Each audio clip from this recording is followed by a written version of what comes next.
Hi everyone, on behalf of GU Oncology Now, I'm Brian Rini. I'm the Chief of Clinical Trials at Vanderbilt University. I'm pleased to be joined today by an expert panel of kidney cancer experts, and we're going to talk about really the spectrum of therapy for frontline kidney cancer, from observation and drugs, and also some of the new data, including triplets and what will be coming out in the next year.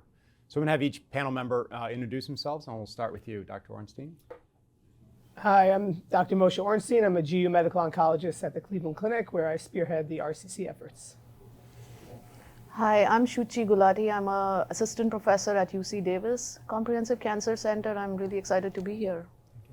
Monty Pal. I run the kidney cancer program at City of Hope in Los Angeles. Great, thanks all for being here. Let's talk about COSMIC, triplet study, and then we'll sort of tie into there just other data you're looking forward to, in the next year, sort of what's coming up. So COSMIC, as you know, and Monty, I'm going to ask you to comment first, since you did it at ESMO, was Ipi-Nivo versus Cabo-Ipi-Nivo. Makes all the sense in the world, right? We've been debating all these doublets. Well, let's just put all the mechanisms together and we can sort of end the debate. It showed a PFS advantage, which was unsurprising. Really didn't show much of a response rate advantage, a low CR in both arms, although relatively immature data, and no survival advantage. We didn't see the data, but we found that out in a press release. So, and at a cost of significant toxicity. I think the high dose steroid use was 60% and such. So a high toxicity, some I would call marginal benefits, but no overall survival benefits. So I guess just give us your thoughts on the study. Where does the field stand? What did it teach us, and where do we go from here? Yeah. I mean, I don't think anybody looked at that data and really thought that they'd be rushing into the clinic with the triplet, afterwards, frankly. I mean, the toxicity signal was quite strong with it. We certainly didn't see that pronounced benefit and response rate, that we'd hoped for with it.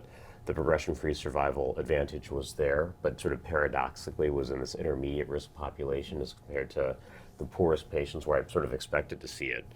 So lots of caveats to the data, but nothing that I think at this point moves the needle. It's an important study. I certainly applaud it for using contemporary control arm.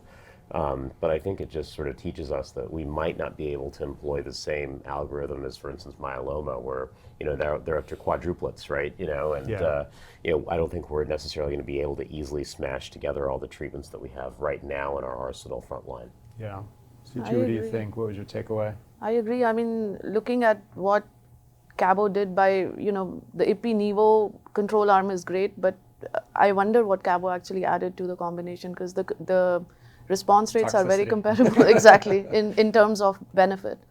So it's definitely not practice changing, and I'm hoping to look at some more data at this meeting. I think Tom is going to there is some updated present data, but on subgroups. So. Subgroups. Yeah, I mean, the whole reason to give an IO-TKI over IO-IO in general is for the TKI benefit of the higher response rate and the longer PFS. And with the response rates that we saw, we weren't getting the response rate we had hoped for up front, and you saw the toxicity, and we'll see what their survival shows, but we have the press release that it's negative. Yeah, we haven't seen the curves. And we did some Twitter polls around our meeting that actually Monty put together, and it was consensus that you really needed a survival benefit to use it. There wasn't even, I think we put out, what if the CR rate's 20%? What if, and we threw out some wild non-OS result data, and that really didn't sway people. It was really that it has to be OS, and I think that's probably a lesson for triplets moving forward.